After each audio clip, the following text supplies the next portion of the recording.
I know you mentioned early on that you had roughly about 5,500 current customers. Yeah, Do you happen to know or we're track what above your 6,100 now. I got the recent count last week. 6,100? Yeah. Okay, great. So, what is your customer retention rate?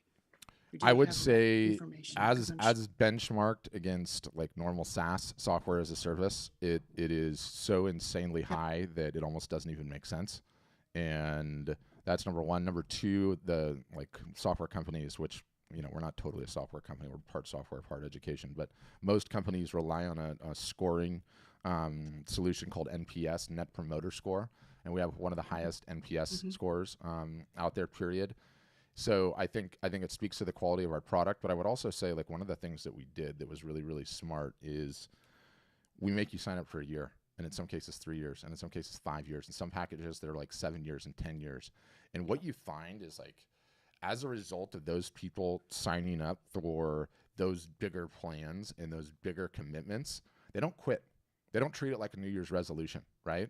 When you sign up for a website and it's like $11 a month or $29 for the year or $50 a month, whatever it is, and you're in month 3 and you're like, I'm kind of busy. I don't really want to work on it. I don't really want to do anything. It's very easy to just sort of not work on it and not do it and not make any forward progress. When you've made like a year or a 2 or a 3 or a 4 or a 5 year commitment, you burned your boat already. You spent all that money, you've burned your boat. There's no going back. You're actually going to make it work this time. You're not going to Mm-hmm. treat it like the New Year's resolution where you're going to the gym 4 days a week in January and then March happens and you haven't been once all month, right? Which is how, by the way, all artists and photographers treat their marketing. It is just a straight up New Year's resolution that gets dropped in month 2 or month 3. And then maybe it gets picked up again 6 months in and then it gets dropped shortly thereafter. So that's what I would say. But All right, thank you. yeah, Appreciate it. a super interesting thing that we do, Terry, that very few companies do is one, because social media is so crazy, we have our Facebook reviews page open, and pretty much anyone can read a Facebook review, leave a Facebook review. So we get some people that are not even customers that are giving us built barrels in there. But what you can do, which is amazing about Facebook, is you can go right onto the reviews and go down the reviews tab, and then you just click send message to those people, and it uses Facebook Messenger, and it's sort of like when you're reading the reviews on Amazon for a product, and you've got like a glaring review, and then you're like, oh, the company paid for that shill. Who are they kidding? And then some ones further below are like 3 stars or 4 stars. You can contact that person directly and say, hey, how's it working out for you, right? Which is a great way to get like additional information if you're doing your drilling and kind of figuring things out. So I'd recommend you do that if you like. And why should Terry be running live art shows, you guys? Because Terry is a dog person, because I could hear the dog barking in the background. So I'd be like, hey, Terry, you're into dogs? I'm into dogs. What kind of dog do you have? And then Terry's telling me about what kind of dog she has. And then I'm calling my dog in the room, and I'm like, check out my dog. Next thing you know, we're now bonding and talking at a level like friends. And I'm just that much closer to know, like, and trust and actually wanting to buy Terry's art because we're both dog people. So that is the power of live video and a live art show, and that is how fast it happens. And let me tell you, that wasn't going to happen via email, and it wasn't going to happen. I mean, it can, but it's not as fast. Like video is like such a catalyst. It's such like a catalyst for it. Anyway, I get fired up about these things. Okay, Debbie, your question's an interesting one, so I'm going to unmute you too. Do you want to just ask it again so everybody can hear, or if you want, I can read it too? Yeah, go ahead and read it. That's fine. I have 2 types of photography and award-winning digital creations. I make a scanner called Telling Images. This has been my primary often in art shows. I have one site for telling images and the other for photography. Need wisdom on how to market both. Wisdom number 1, combine the 2 websites, okay? I have 2 small children, and I know one thing conclusively. It is much easier watching one of them than it is watching both of them, okay? So That's true. combine the 2. I do have Telling Images on my photography site, but I have a separate site for Telling Images with more in-depth story about them. I would pick whatever one has the most traffic, and ideally you have tracking going on both of them, and I would just combine the 2 of them. Like one of the common misconceptions in this business, okay? And I feel like every artist or photographer that I talk to sits down with like a close and trusted friend, and they have a conversation about the business, and the conversation goes something along the lines of, you're never going to make it or be successful in this business unless you figure out what your niche is, right? Yeah. I'm telling you, every artist and photographer has had that question with a friend. I know. And they're well-intentioned, but they're completely wrong, okay? And the reason I know they're completely wrong because I would have given the same damn advice 7 years ago. But now, 7 years on, after I've seen all of these various different customers and their various different niches selling various different things, it is such a mixed bag. It is mind-boggling. Okay. Number one, most artists will never know what their niche is until they get it in front of enough people. And most of you have not done that. So the public has not told you what your niche is, and they're the only ones that can tell you what your niche is. Otherwise, it's a hobby. Number two, I've seen just as many people do different media types, different subject matter materials, and be totally successful. Number three, I've seen people with 2 different styles start in on their marketing, go at it for a year, and then at the end of the year, Pareto's Law emerges. Pareto's Law is the 80-20 rule. And in this case, it manifests itself in 20% of their artwork is 80% of their income, right? And so then we need to have a conversation at the end of the year and be like, Debbie, the market is telling you this is your niche. It's time to go all in. But guess what? I've seen just as many of the other thing, okay? I have one customer who just quit his job to go full-time. And his original photographic work, he lives around like Minneapolis, St. Paul, Twin Cities region, right? And he was doing these like cool at night industrial, like kind of landmark bridges and other industrial stuff. You know what his other niche is? He likes going into a certain park that might or might not be themed about a mouse and taking photos of the rides in there. And that's what his business is. Those things are so divergent in terms of a niche, and yet he's doing better than he ever has. So how do you explain that? You can't. That's because everyone assumes that there is just one blueprint, one roadmap that'll just stay on this thing, and that's how it goes. People like what they like. Yeah, right? yeah. I mean, and you'll never know until you start experimenting. But what I know is, you saw me going blowhard status about attention and the Kardashians and everything else. You're splitting your attention between these 2 things. I don't want you doing that. I don't want you managing 2 kids, watching 2 kids, right? I want you having one Instagram account. I want you having one Facebook account. I want you having one website, and your life will be made significantly easier. And in addition to that, you're going to end up getting more ROI out of the attention you do have because you're not constantly switching between everything. So just combine it. Okay. All right. Thank you. Yeah. I get that question all the time, and I love that question because I get it to debunk the conventional wisdom. The conventional wisdom gets you very conventional places, which no one is attempting to go to. All right, what else? Where are we? Mike on Facebook, while you guys are getting brave, hold on. I have over 70 pics, and I have not named. Do I need to take and log into computer because I have contacts just have not added to the computer? Upside down smiley face? I'm sort of upside down smiley face myself, Mike. I'm not totally sure what you're asking, but if you want to leave another comment and clarify, I'll certainly answer that for you. What else? I have to pick on the ones that have their Kate Franklin. That's what I'm talking about. That's what I'm talking about. I knew I could count on you. My history, I was a very successful stock photo photographer during the 90s. Back in the stock photo heyday. Right before film transitioned to digital, or right around when it did, was the death knell of that industry. Kodachrome, and then came out what we call Disney Chrome, which was Fuji. Yep. And then unfortunately clip art took over and royalty free and destroyed the value of the photography. Yep. And sometime in the 2000s, I decided I'm going to throw it away before I give it away. Yep. But I've kind of come back out and have looked at a lot of the images that a lot of people haven't seen, and they're still very valuable as far as things I've documented on the planet and places I've been and stuff like that.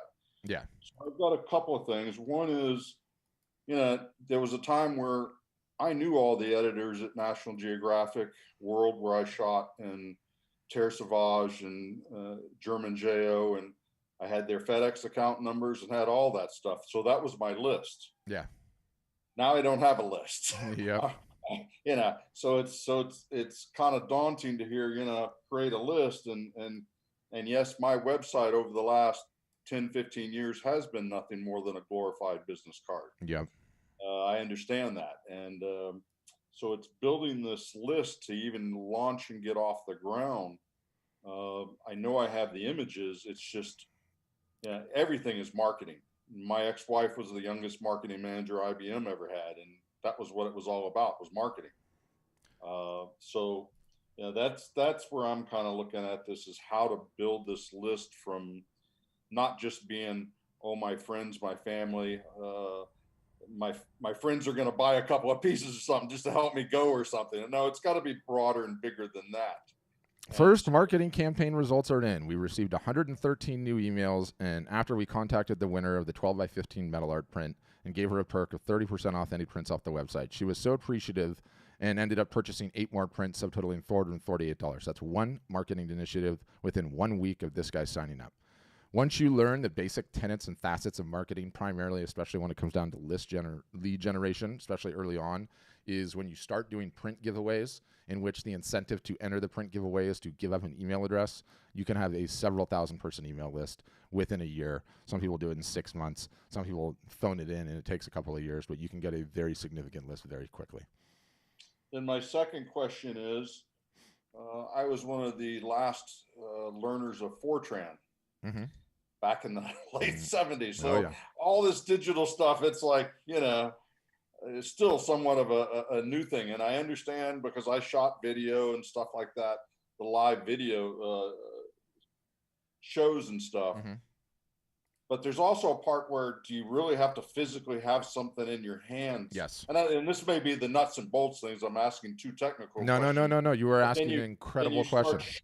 Can you start showing your images that you're, from your website, and put them up there and talk about, hey, I had to free dive to 40 feet and then I followed these dolphins and and these are the images I captured and how it was done, and not physically hold it in my hand, because as beautiful as the metal print is, and I really highly believe in the metal stuff, because there's no frame, there's no mat, there's no glass. It's, it got to the point for a while there where you were paying all this money to the lab, which I'm assuming that's what they still call them. And then there was no margin left because the market didn't bear for you to actually make anything. Yeah. And the actual craft was the image. It's much cheaper now than it was in your day. But here's how I would answer the question, and it's a very good question, and I have a very pointed answer. If I hired you, Franklin, to sell knives door to door for me, when you knocked on the front door, what would you have with you? I'd have some knives. You wouldn't have pictures of the knives, would you? Right. You have to be a pretty damn good salesman. Feel it, taste it. Yeah. This is real. It has 3 dimensions. It has texture. I can talk about how it's acrylic. I can talk about how it's ready to hang. I can talk about how it has these little lovely felt feet. It can be zoomed in on. I can, more importantly, visualize what this is going to look like on my wall, and I can covet it. One of the biggest mistakes that artists and photographers make is they go onto social media, and you guys think, and it's a common misconception, that because you are creatives and you have this power of vision, us lay people have that same power of vision. We do not, okay? We cannot see 2D image after 2D image after 2D image and somehow visualize it on the wall like you can. So do I love you pairing a narrative story with a photographic image? Yes, I do, and that's incredibly powerful. Do I think you're going to be able to be really effective at selling if you do that? No, I do not. We are awash in 2D images all day long. Everywhere, a blitz of it, one after another, after another, after another, after another, after another. It never ends. So until you start differentiating yourself holding the thing, you're never going to get there. There is good news in all of this, though. Did you see what size that I had there? Tiny, wasn't it? Right. It's tiny and inexpensive, okay? And as long as you have it, you can show it. And guess what? Holding something like this on a webcam is not so effective, right? I've tried. And let me tell you, the smaller ones really are effective. So that's what I would say in the grand scheme of things. Then I've got one last question, and that's about copyright. Yeah. I did and this is a little bit of a story. A gallery showing a couple of years ago had a bunch of my metal prints up on the wall, and this guy came in who was also showing wood carving and such. He said, "Wow, I saw that picture of yours on the wall after you had set up and left, and I shot a picture of it, and I've already started a wood carving about it." Yeah. Come on. But so once we build these websites and stuff, how do you keep people from stealing those images? You don't. You can't. No one can. If they want to steal them, they can steal them. But it's such a non-issue. It is just such a non-issue. Like, this business is difficult to make it enough as it is. No one is running around stealing images from the internet, putting them into special software, blowing them up, reproducing them, and making millions. Okay, it's just not happening. And everyone always has like a story. And I'm like, yeah, where's the story? oh, well, my such and such, let's get him on the phone, right? It's just such bullshit. It is not happening, okay?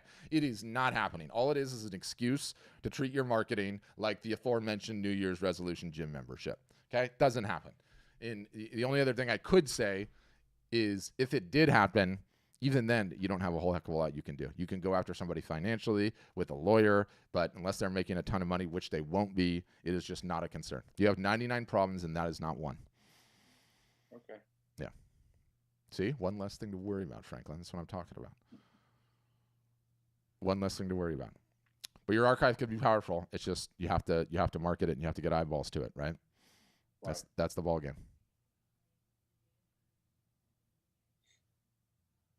Good? Good. Okay. Thank you. I get fired up about that one too. There's so much nonsense that gets put into your guys' heads about things to do and not to do, right? Like, you can't discount your work. It'll cheapen everything you do. Yeah, all right. Name me another brand. It's actually only one brand now, in true irony. Aside from Louis Vuitton and Tiffany's, it doesn't discount. Go ahead, I'll wait. Is there another one? Somebody said Hermes once, like the scarves. So maybe there's 3. Other than that, I am not aware of any other brand that exists on this planet that does not discount. Tesla, some people say too, but their business model is a little bit different. And the more expensive the art, the more negotiation that takes place, because high net worth individuals don't pay retail for anything. Unless they're inheritance business, they didn't get there by paying retail for anything. So, yes, that's another one that infuriates me.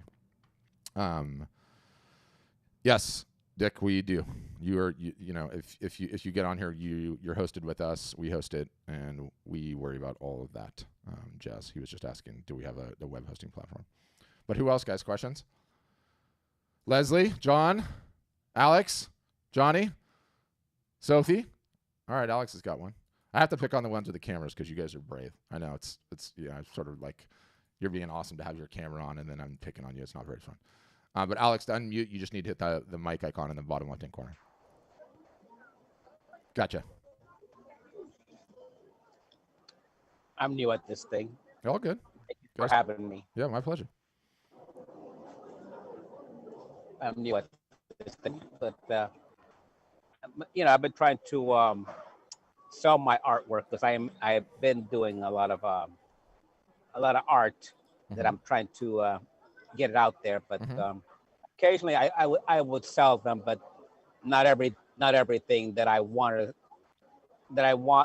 to sell that wasn't giving me the results that I needed, So here I am, So thank you for inviting me. Yeah. It's my pleasure. And don't worry, we all start somewhere. You're in the right spot to learn, so don't worry. Okay, Sophie, you're up next. Hi there. To be honest, I just started on the art not even a year ago. It was a COVID thing and trying to pass some time when I was unemployed. And I kept showing, friends and family and, oh, you got to sell this stuff. And I'm like giving it away to friends, sending them, thank yous for your support with a little piece of art, so I'm feeling a little intimidated as well as not worthy. I don't feel, and I'm trying to, I don't know how to get past that, what things are worth and so forth. Just last week, I just tried to open a Etsy store and I don't know. I'm just feeling a little bit intimidated, to be honest. Yep. I just can't get past it. Don't worry. I know exactly where you're at. I know exactly what you need to do. Step one, when you hear, oh, Sophie, you are so good at this. This art is amazing. You really need to sell it. I want you to respond, this piece is actually for sale. It's $350. I take cash, check, Venmo, credit card. Let's go. And then shut up and see what they have to say. Okay. That habit, if you can get into it, will serve you well for the rest of your art career. Number two, your next goal in the very near short term is you need to sell some of this art to people not named mom, dad, brother, sister, family, friends. Okay. Because they'll buy anything. So what I recommend that you do, just to truncate everything, is sign up for an art show or an art fair or a booth or at a brewery or at a farmer's market, wherever you can get a booth. Have 6 or 7 or 10 pieces, get in there, talk to some strangers and see if you can sell the art. If you can sell the art, you're on the right track and you have a business. Otherwise, You have to sell to strangers. That's all there is to it. Have to. Yeah. Yeah. And don't worry about Okay. anything else. You don't need to do anything else in the meantime. Nothing. Just that. Create and try to sell. Create and try to sell. If you can sell, you got a business on your hands. Otherwise, you need to keep taking shots until you do. And those are the rules. Okay. All right. Thank you. Yeah. Yeah, Christy's saying we got to believe. You definitely have to believe, but you also have to believe that you can get out there and sell it and then take a shot at trying to sell it. That is the key. Absolutely the key to it. Okay, someone else raised their hand, and where did she go? Terry's got a follow-up question. Hold on, Terry. I've got to, here, there's Leslie. The grid moved around. Leslie, you're up next, and then Terry, I'll come back to you. Don't worry. You need to unmute, Leslie. It's just the mic icon, bottom left-hand corner. I'm very camera shy. Oh, that's okay. This is enough just being on here. Yeah. I don't really, matter of fact, all the questions that I've been asking, I'm taking notes, and I'm feeling overwhelmed. I'm sure I have a question somewhere. I'm gonna text you later. Yeah, you certainly can. You see, this is a good first step. You got a beautiful smile. I actually think you're doing quite well on camera, personally. So I think you would be great at it, and it just takes doing some reps and sets. So yes, you can throw the questions in the chat, or you can email me, but you have to agree to come back onto one of these in the future. Can I give you a compliment though, Patrick? Please. It was your the very first video I saw with you guys. I was in the middle of a break of my own art, trying to figure out what to do. And if you went to my website right now, you'd see that I have everything. I have this blowout sale, and it's like everything goes. You tell me how much, and I'll tell you the experience that happened after that is that I did have some of my circle people have pity on me, and I wind up letting quite a few of them go with not necessarily the price that I wanted, but I tell you what, it just to not having to house it, because my artwork is I do mosaic, reverse painted glass, and they're heavy. They're not heavy, but they're heavier than a canvas would be. Yeah. So just having places to store it and stuff was really the biggest burden for me. So in my positive, I feel like, cool, they have it, and I have the images. I did take the advice and make sure to get all the images. So now I feel like I can go forward with images right now, where I'm going to focus until I can find another place to start creating again. But yeah, it sucked at first, and it was a humble experience. But now I kind of have a list too, right? That list that you're just talking about of people who are interested, and they weren't all just core people. So I'm just going to throw that out there. I'm not suggesting anyone do it, but you're the one that started it, because in your presentation, you said you're giving the analogy of a person starting a restaurant. And so one just went out and got a card and just put it somewhere and, sold it for what? And that's kind of what I did. It's like, here it is, but see, Sophie, listen to Leslie here. Okay. Listen to Leslie. I also it forced me to ask this question to people who were like, what are you doing? You can't sell your work for this little. I said, well, then what is it worth to you? Because I can't sell it to myself, right? It's like, it doesn't matter what it's worth to me. No one cares what it's worth to me. That's one thing I realized. And so I got a lot of feedback in a market value, because then, the ones that I gave those pieces are like, I'm not selling it. It's like, what are you talking about? I'm not going to sell this. Like, well, then give me some sort of prize, or everyone's got a number, everything's for sale. At the end of the day, here's a gun to your head, tell me how much you're taking for. Exactly. You can always just say, make me an offer then. And that doesn't mean you have to sell it, but you say, make me an offer, and then you shut up, and then you figure it out, right? Like, that's exactly what I did. That's what my website says right now, is, make me an offer. And so that's what I did. And it forced me to ask the question, like, what is it worth love to this, Leslie. you? I love hearing this. Me. Yes. Not me. I love this.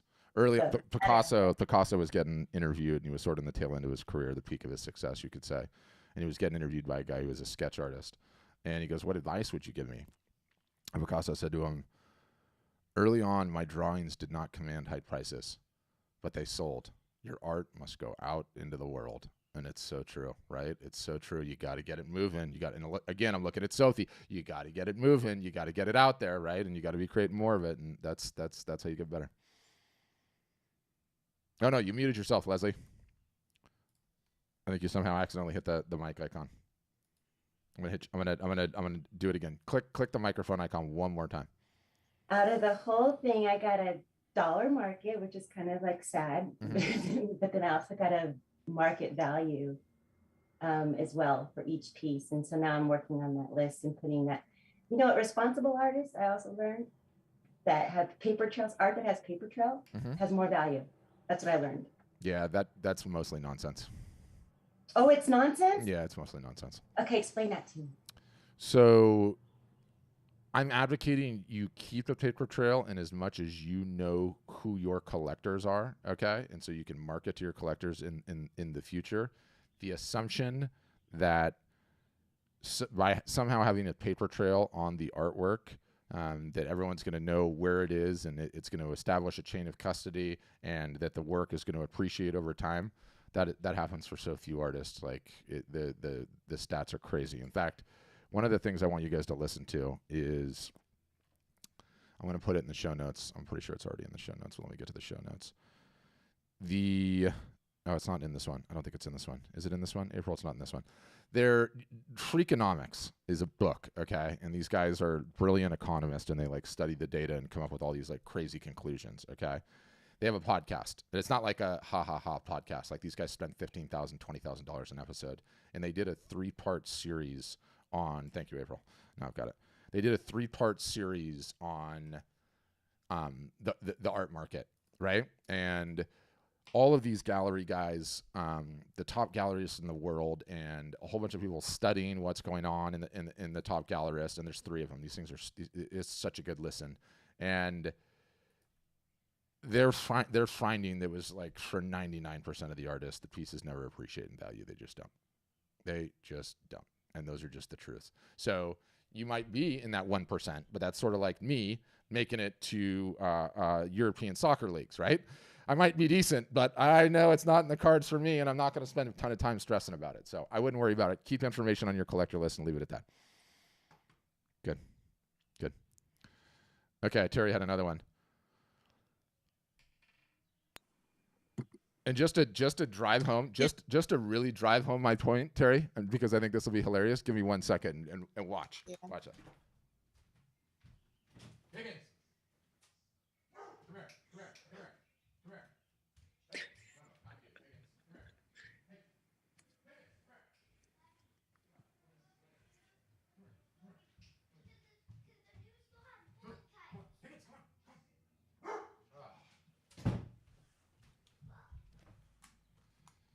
That was a huge fail.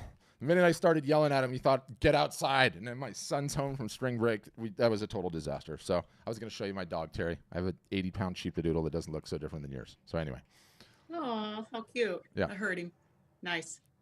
So I guess my question is kind of following up with some of these other questions. How do you actually establish pricing for some of your pieces? I mean, I've read up on several different models, and it's like, you know, I'm in a very small suburban town outside Toledo, Ohio. Mm-hmm. You know, they don't necessarily have deep pockets, if you will. So don't worry about that. That's just nonsense. Trying to price without the good news about pricing, okay, is it is an utterly, totally, and completely reversible decision.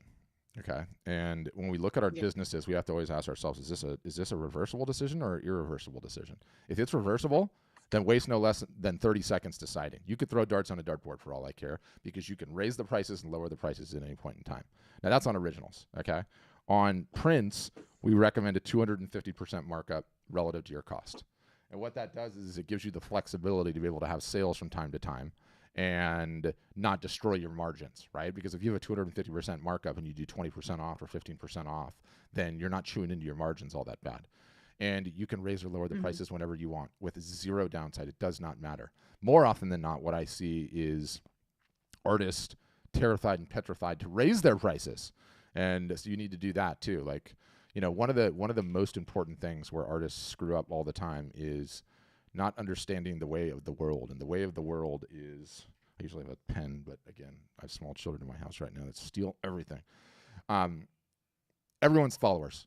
Everyone on this call, doesn't matter if you're from Toledo, Ohio, or I'm from Southern California, okay? They all fall into a socioeconomic bell curve. Low-income folks, lower middle class, upper middle class, high net worth individuals. The socioeconomic bell curve, okay? And obviously, the fewest numbers are on the high end of the scale. The key, okay, is to have price points for everybody on the curve. And what does that mean? You need to have price points under $100. You need to have price points from 100 to 1,000. And then it's just as important to have the price points that are really obscenely expensive.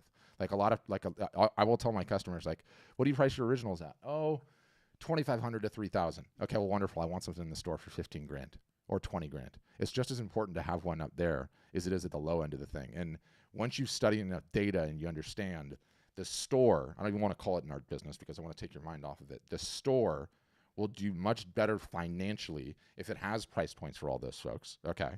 And sometimes there's people at the high end that will only buy the high end stuff.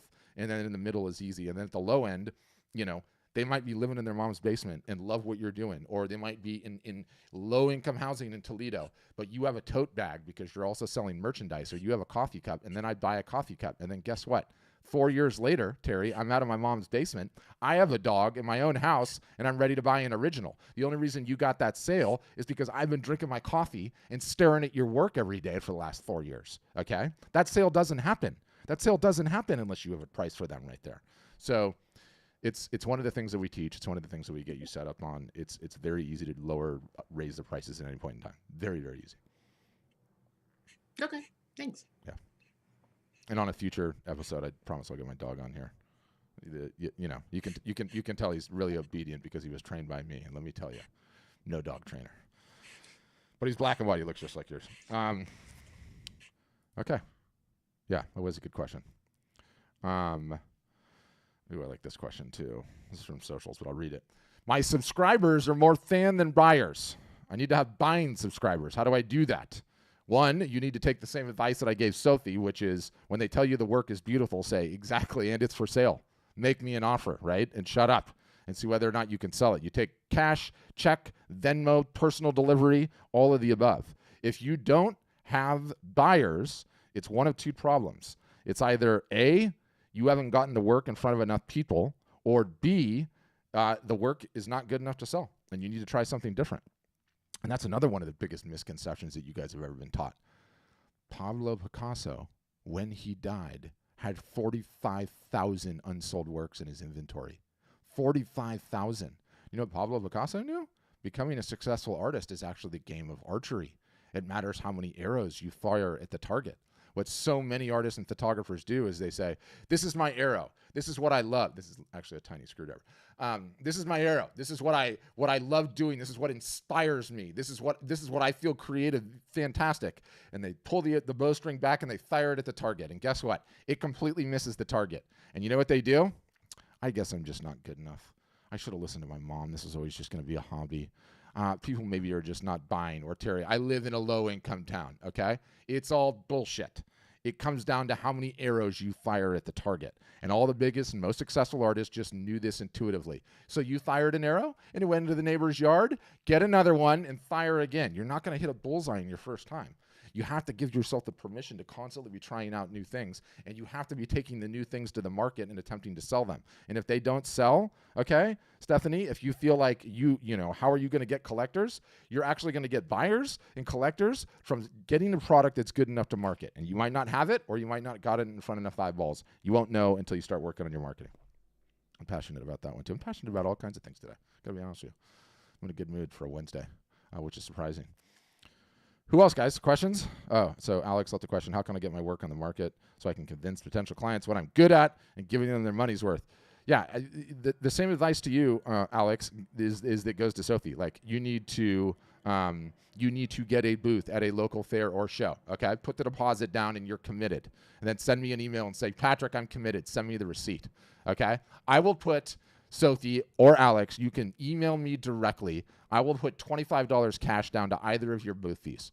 All you have to do is show me the receipt that you committed to doing it, and then I will either PayPal or Venmo you, okay? Go and get a booth. Get your work in there, okay? Spend 8 hours or 6 hours or 4 hours on your feet attempting to sell your art to strangers. Otherwise, stop BSing yourself because you don't want it bad enough. And that's just the honest truth. And I have to give some tough love there. $25 booth fees. I'm going to go out of business over here. I'm not kidding either. Sophie, you're laughing. I'm not kidding. Alex, you're looking at me. You know, I can't tell. Alex is like, is this guy serious? I am dead serious. Are you willing to do it, Alex? Give me a thumbs up. Or a wishy-washy. I'll take a wishy-washy. Uh-oh, he's just staring at me. I could be in it, you guys. All right, he's going to type me something up here. He's taking notes. Okay. By the way, what in the wide world of sports are the odds of that one? Stephanie does archery too. Amazing. Never would have thought that would have been possible. Or maybe archery's making a comeback. Okay. Who else, guys? Questions? Again, I pick on the ones with the cameras on. Johnny? John? Yes, no, maybe so. Anyone else? Questions, comments, concerns? More than happy to take them. You know, at a high level, the title of today's segment, I think on what you guys got emailed, is the next big art selling holiday is around the corner, and it's true, it's Mother's Day. So much of what we do in this business is normal marketing, sale, normal marketing, sale, normal marketing, sale. Then it's the fourth quarter, Black Friday, Cyber Monday, Christmas, type head comes back, normal marketing, sale. And there are very good reasons for you to start taking your art business seriously. You get your art up on a website. You start doing some pre-marketing, you run a sale for Mother's Day, you learn a ton, you start capturing emails, and you get into it, and you start making forward progress, okay? You start making forward progress.